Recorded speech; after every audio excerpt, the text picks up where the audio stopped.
आज आपके बीच में वापस आया हूं बताने के लिए ई कॉमर्स कितना बड़ा है, आपने कितना सोचा और उसको कितना आप उपयोग में ला सकते हैं। ध्यान दीजिए, 3 हिस्सों में इस वीडियो को बताना चाहता हूं। पहले ई कॉमर्स क्या है, कितना बड़ा हो रहा है, इसे क्यों करें, दूसरा हिस्सा, और कैसे यूज में लाएं, तीसरा हिस्सा, आपको ई कॉमर्स से फायदा कैसे हो सकता है, आपको किन स्टेप्स का ध्यान रखना चाहिए। 3 हिस्सों में पूरे वीडियो को देखिए। एक problem solving, powerful knowledge sharing, शक्तिशाली वीडियो आपकी मदद करेगा। पहले समझते हैं मोबाइल के। तो हमारे पास में पेनिट्रेशन काफी हो गया, 119 करोड़ यूनिक मोबाइल कनेक्शन है आज हमारे देश के अंदर, लेकिन 119 करोड़ में से इंटरनेट का जो पेनिट्रेशन है, मोबाइल इंटरनेट जिसको बोलते हैं, वो है आज 48 करोड़। 48 करोड़ लोग मोबाइल पे इंटरनेट का इस्तेमाल कर रहे हैं। पर ट्राई की रिपोर्ट के हिसाब से, telecom regulatory authority of India के हिसाब से, ये अगले 3 साल में यानी कि 2021 तक नंबर 48 करोड़ से बढ़ के 82 करोड़ होने वाला है। देखिए, दुनिया भर का एवरेज ग्रोथ जो मोबाइल इंटरनेट पेनिट्रेशन का है वो 19% का है और हमारे देश का 90% है। One more time, come on. World का एवरेज ग्रोथ रेट इस समय मोबाइल पेनिट्रेशन और इंटरनेट पेनिट्रेशन पर 19% है, इंडिया का 90% है। तो जितना तेज, आप ऑलरेडी जानते हैं, इंडिया तीसरी सबसे बड़ी इकोनॉमी है ई कॉमर्स के अंदर। नंबर 1 चाइना, नंबर 2 यूएस और नंबर 3 इंडिया। अगले कुछ सालों के अंदर हम यूएस को तो इजीली सरपास कर ही जाएंगे कुछ सालों के अंदर। चाइना को सरपास करना थोड़ा मुश्किल है, ई कॉमर्स में बहुत ज्यादा स्ट्रांग हो चुके हैं। देखिए, सबसे ज्यादा ग्रोथ तो ई कॉमर्स में इस समय इलेक्ट्रॉनिक गुड्स के केसेस में हो रहा है। 47% हर साल इलेक्ट्रॉनिक गुड्स का सेल परचेज अपने आप बढ़ जाता है, जिसमें मोबाइल्स भी आ जाते हैं, जिसमें तरह तरह के इलेक्ट्रॉनिक गैजेट्स आ जाते हैं, लैपटॉप, डेस्कटॉप, एक्सेट्रा एक्सेट्रा। और दूसरी तरफ अपैरल के अंदर यानी कि कपड़े भी अब जो है ना, लोग जाके दुकान पे खरीदना पसंद नहीं कर रहे हैं। 33% मार्केट हर साल ग्रो कर जाता है। कपड़ों के मामले में लोगों ने कपड़े, जूते एक्सेट्रा आज ऑनलाइन मंगाने शुरू कर दिए। ई कॉमर्स ये बिजनेस करने का, रैपिड एक्सपेंशन का एक नया तरीका है। बहुत तेज selling of goods and services, transmitting of funds और डेटा। इसमें इलेक्ट्रॉनिक फंड ट्रांसफर होता है, सप्लाई चेन मैनेजमेंट तेज हो जाता है, e marketing, online transaction processing और automated inventory management system, automated data collection systems. मजे की बात, काम की, ध्यान दीजिए, सेल्स तो बढ़ जाती है, कॉस्ट नहीं बढ़ती। One more time, come on. Sales तो बढ़ जाती है, कॉस्ट नहीं बढ़ती, क्योंकि इसमें पूरी दुनिया ही आपकी मार्केट बन जाती है, नए नए प्रकार के यूजर्स मिलते हैं। पहले समझिए ई कॉमर्स क्यों। अभी तो समझा था क्या, अब समझते हैं क्यों, वाई, क्या फायदे क्या है ई कॉमर्स। पहला चीज तो क्या है, your online presence will help you engage with your customer. क्या मतलब हुआ, अब आपका कस्टमर दुनिया में कहीं पे भी बैठ करके किसी भी समय आपके प्रोडक्ट के साथ एंगेज हो सकता है। उसके बाद वहां से वो आपके अपने लैंडिंग पेज पे आ सकता है, आपके सोशल मीडिया के साथ एंगेज हो सकता है और उसको साथ आप उसको लॉयल बनाए रखने के लिए रिलेशनशिप बिल्ड कर सकते हैं। कस्टमर एक्सपेक्ट कर रहा है कि अब आप ऑनलाइन आ जाओ। वन मोर टाइम, ये कस्टमर की एक्सपेक्टेशन है कि क्योंकि 80% ग्रोथ रेट है सेल और परचेज का इस समय online, which is changing year on year. खासतौर से इसमें जियो का बहुत बड़ा कंट्रीब्यूशन है। मेरा सेकंड पॉइंट है windfall gain of a new customer. क्या मतलब हुआ इसका, देखिए, आप अपनी दुकान से बैठ के अपने गल्ले में धंधा करते हैं ना, तो जो आपको जानता है वही आएगा, जिसकी आपसे पहचान है वही आएगा, जिसका आपसे रिश्ता है वही आएगा, या जो आसपास रहता है वही आएगा। लेकिन ये जो विंडफॉल गेन ऑफ कस्टमर है, अब क्योंकि पूरी दुनिया ही आपकी मार्केट हो गई, अचानक कोई भी नया ऐसा कस्टमर आ जाएगा जिसको कभी भी आना भी नहीं था। ऐसे तो रोज ही कस्टमर आएंगे जिन्होंने ना आपके बारे में कभी सुना, ना आपके बारे में कभी सोचा, ना वो आपको जानते हैं, लेकिन बिना जान पहचान के आपसे माल खरीद के निकल जाएंगे। इसको बोलते हैं विंडफॉल गेन। अचानक ऐसा कस्टमर जो आपके पास नहीं आना था लेकिन फिर भी आ गया। मेरा तीसरा पॉइंट है सेविंग ऑन ऑपरेशनल कॉस्ट। इसका मतलब क्या हुआ, देखिए, आपका पूरा मैनेजमेंट सिस्टम क्या है, वेब बेस्ड मैनेजमेंट सिस्टम है। अब आपका वेब बेस्ड मैनेजमेंट सिस्टम है तो आपने ऑटोमेटेड इन्वेंट्री कैलकुलेटर्स लगा दिए हैं। अब आपकी मैन पावर कॉस्ट तो सारी बच गई, ना आपको टेलर की जरूरत है, ना आपको अकाउंटेंट की ऐसी जरूरत है जो साथ में आपके साथ में इन्वेंट्री मैनेज करेगा। और बहुत सारा ऑपरेशनल कॉस्ट जैसे कि ऑफिस का किराया, बिल्डिंग का किराया, आपके सिक्योरिटी गार्ड, आपके बिजली, आपके पानी, आपका फलाना, आपका ठिकाना, कितने सारे खर्चे आपके अपने आप ही कम हो जाते हैं। क्यों, सारा वेब बेस्ड मैनेजमेंट सिस्टम है। मेरा चौथा पॉइंट है डेटा ड्रिवन सेलिंग। इसका क्या मतलब हुआ, इसका मतलब हुआ कि कस्टमर, जब आपके पास ट्रेडिशनल दुकान है ना, ट्रेडिशनल दुकान में कस्टमर आया, आपको पता नहीं चलता कि क्या खरीदता है क्या नहीं खरीदता।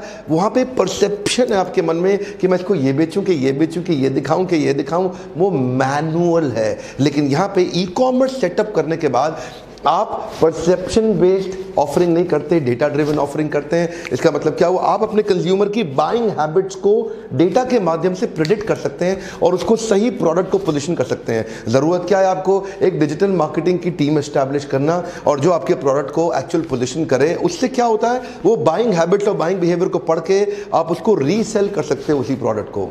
आपके पास कस्टमर का नेम है, उसका मेलिंग एड्रेस है, उसका ईमेल एड्रेस है, उसका फोन नंबर है। इसका मतलब आपके पास 3-4 अलग अलग तरीके हैं उससे कम्युनिकेट करने के और रिलेशनशिप को गाढ़ा बनाने के। तो आज जिसके पास डेटा है वही सबका दाता है। दाता सुनते हो ना प्रभु, वही सबका दाता है, वही सबको चलाता है। इसलिए ये डेटा ड्रिवन सेल्स आसान कर देता है आपकी जिंदगी। मेरा 5वां पॉइंट है, digital branding is fast and cost effective. इसका क्या अर्थ हुआ, आप जो ट्रेडिशनल टीवी एड और ट्रेडिशनल प्रिंट एड और ट्रेडिशनल जो मीडिया और इलेक्ट्रॉनिक ट्रेडिशनल मीडिया, इस सारी ट्रेडिशनल मीडिया बहुत महंगी भी पड़ती हैं, स्लो भी हैं, बहुत पैसा लगता है लेकिन रिजल्ट कम आता है। लेकिन ये जो डिजिटल मार्केटिंग है, डिजिटल ब्रांडिंग है, ये इतना तेज है, इतना तेज है, खर्चा लगता है बहुत कम, रिजल्ट बहुत ज़्यादा आ सकता है। देखिए ध्यान दीजिए, आपके खिलाफ कोई बहुत बड़ा ब्रांड है ना, बहुत बड़ा ब्रांड जो देश में नामी गिरामी ब्रांड है, आप उनसे ज़्यादा अच्छी प्रेजेंस ला सकते हैं अगर आप डिजिटल मार्केटिंग की टीम ठीक डेवलप कर जाएं। शुरू में डिजिटल मीडिया बाइंग करनी पड़ सकती है, लेकिन एक बार ऑर्गेनिकली आप ग्रो करने लग जाते हो तो आपके लैंडिंग पेज पे बहुत ट्रैफिक आता है।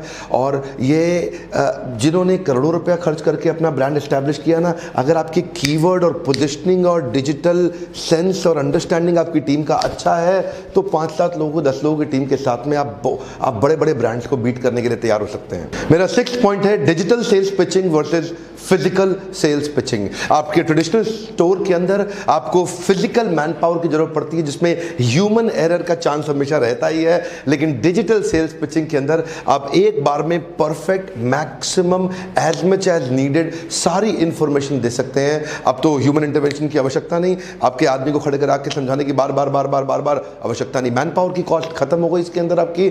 लेकिन एक बात और है, आप इसके अंदर चाहे अपने पॉजिटिव रिव्यूज के पास उसको लेके जाना चाहते हैं वो लेके जा सकते हैं, अनलिमिटेड इंफॉर्मेशन दे सकते हैं, शिपिंग चार्जेस की डिटेल्स दे सकते हैं, डिस्क्रिप्शन के अंदर कंपनी के बारे में सारी इंफॉर्मेशन दे सकते हैं और वो सारा विजुअल इंफॉर्मेशन आपके कस्टमर को एंगेज करने में, परफेक्शन के साथ पोजिशनिंग पिचिंग करने में बहुत मदद करता है। मेरा 7th पॉइंट है, remarketing and retargeting in a बाउंड्रीलेस market. इसका मतलब क्या है, कोई ज्योग्राफिकल बाउंड्री तो है नहीं, it's a barrier free sales. कहीं पे भी किसी को भी किसी भी समय कभी भी कोई आपकी साइट पे आया, क्लिक किया, ऐड टू कार्ट डाला लेकिन लिया नहीं। अब क्या हो गया, आपके पास डेटा आ गया उसका, अब आपके पास उसकी डिटेल्स आ गई। अब आपका जब मन करे, जो आपके पास नया प्रोडक्ट आया, जो आपके पास बढ़िया एक्साइटिंग डील आई, आप फट से ईमेल भेज दीजिए, आप फट से उसको फिर पोजीशन कर दीजिए। अब वो जहां जहां जाता है, जिस जिस साइट पर जाता है, आप गूगल के कई सारे ऐसे फीचर्स हैं जिनके द्वारा आप अपनी व्यूअरशिप विजिबिलिटीज को बार बार दिखा सकते हैं। रीमार्केट और रीटारगेट ये बड़ा प्रॉफिटेबल तरीका है, ये फिजिकल स्टोर्स में आप नहीं कर सकते। अगर आपके मम्मा चाचा दादा की दुकान पे कोई अंकल जी आए थे, आके चले गए, आप उनको कहाँ ढूंढोगे, अंकल किधर गए, अंकल किधर गए, इसमें ढूंढ लोगे। इसलिए ई कॉमर्स में जिन लोग उसका इस्तेमाल करना आता है वो बड़े बड़े ब्रांड्स को ठोक रहे हैं, उनसे आगे निकलते जा रहे हैं। क्विकली मेरा 8वां पॉइंट है, 24/7 पोटेंशियल रियल इनकम। क्या मतलब हुआ इसका, कोई भी फिजिकल स्टोर आप खोलते हैं उसके साथ में एक फिजिकल टाइम लिमिटेशन बाउंडेशन होती ही है। अगर आप कितने भी मेहनती क्यों ना हो, आप सुबह 7 बजे भी खोल के रात को 11 बजे तक ही खोल सकते हैं मैक्सिमम। कितना काम कर लेंगे, कितना 18 घंटे गल्ले पे बैठेंगे आप, क्यों आप इतने बड़े चवन्नी लाल है। देखिए ये तरीका अलग है। ये तरीका क्या है, आपका फेसबुक ऑटोमेशन हो जाएगा, वो ट्रैफिक अट्रैक्ट कर करके सारी दुनिया से ला करके आपके प्लेटफॉर्म पे ले आएगा, आपके लैंडिंग पेज पे ले आएगा, आपके ई कॉमर्स इंटीग्रेटेड। तो आप किसी भी समय कभी भी दुनिया के किसी भी देश में उनके टाइम जोन के हिसाब से वो रात को आके आपका माल खरीद के चला गया, आपकी इनकम होती रहती है। मेरा अगला पॉइंट है इंटरनेशनल प्रॉफिटेबल स्केलेबिलिटी। इसमें 3 बातें बड़ी कमाल की हैं। एक पहला वर्ड क्या है, इंटरनेशनल, यानी कि बहुत तेजी के साथ आप पूरी दुनिया में फैल सकते हैं। दूसरा तरीका क्या है, प्रॉफिटेबल। प्रॉफिटेबल क्यों, क्योंकि मार्जिन आप तय कर सकते हैं, आपकी मर्जी से ही आप इनसेन प्रॉफिट पे भी काम कर सकते हैं। और स्केल अप करना विदाउट फिजिकल स्टोर बहुत ईजी हो जाता है, क्योंकि आज आप फिजिकल स्टोर खोलते हैं तो आपको किराए पे लेना है, अपनी जमीन लेनी है, अपना ऑफिस लेना है, बिल्डिंग बनाना है, ईंट रोड़ी पत्थर बदरपुर बनाओ, तैयार करो, डिजाइन कराओ, उसको बुलाओ, इतना स्केलेबल ड्रिवन कॉस्ट होता है। ये सारा over international profitable scalable model. मेरा अगला पॉइंट है affordable employees and affordable IT infrastructure. पहले अफोर्डेबल एम्प्लॉइज समझते हैं। इस बिजनेस के अंदर आप वर्चुअल ऑफिस से काम करा सकते हैं, आपको एक्चुअल ऑफिस तो चाहिए नहीं।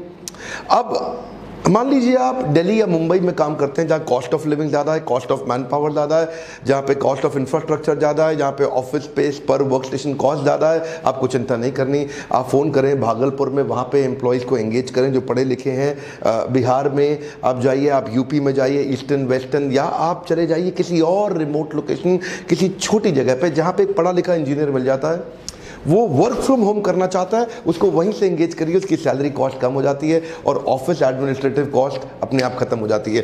दूसरी तरफ रेडीमेड आईटी इंफ्रास्ट्रक्चर होते हैं, उसकी कॉस्ट भी कम। क्यों कम? क्योंकि अमेजॉन ने मार्केट प्लेस सेलिंग के लिए पूरा इंफ्रास्ट्रक्चर क्रिएट किया हुआ है, फ्लिपकार्ट ने किया हुआ है, ईबे ने किया हुआ है, बाकी सब ने भी किया हुआ है। ये मार्केट प्लेस सेलिंग के अंदर इंफ्रास्ट्रक्चर, आईटी डेवलपमेंट सब हो चुका है, तो दोनों तरफ कॉस्ट खत्म, यानी कि ऑफिस स्पेस की कॉस्ट भी खत्म और एम्प्लॉय हायर करने की कॉस्ट बहुत कम। मेरा अगला पॉइंट है fast order processing despite huge market place. देखिए इसमें दो बातें हैं, एक कि आप ऑर्डर प्रोसेसिंग तेज कर सकते हैं, दूसरा तब भी जब मार्केट प्लेस बहुत बड़ी हो। अगर आपका फिजिकल स्टोर है, वहां पे आपके पास 10 लोग आ गए तो 9 को लाइन पे खड़ा होना पड़ेगा, उनको वेट करना पड़ेगा, उनको रुकना पड़ेगा, जब तक आप फ्री नहीं होंगे आप उनको अटेंड नहीं कर सकते। लेकिन ई कॉमर्स में क्या है, आप 10 की जगह 100, 100 की जगह 1000, 1000 की जगह 10,000 आ जाए, तब भी आप फट से काम कर लेंगे। फास्ट प्रोसेसिंग है पहला चीज, और दूसरा लोग बड़ी मार्केट स्पेस में ही आना चाहते हैं। आपकी अकेले की दुकान पे लोग आना भी नहीं चाहते, लोग वहां जाना चाहते हैं जहां पे पूरा बड़ा बाजार लगा हुआ है, और वहां पूरा बड़ा बाजार यानी कि बड़ा मार्केट प्लेस है जहां पे अलग अलग प्रकार के लीडर्स और डीलर्स दोनों आए हुए हैं।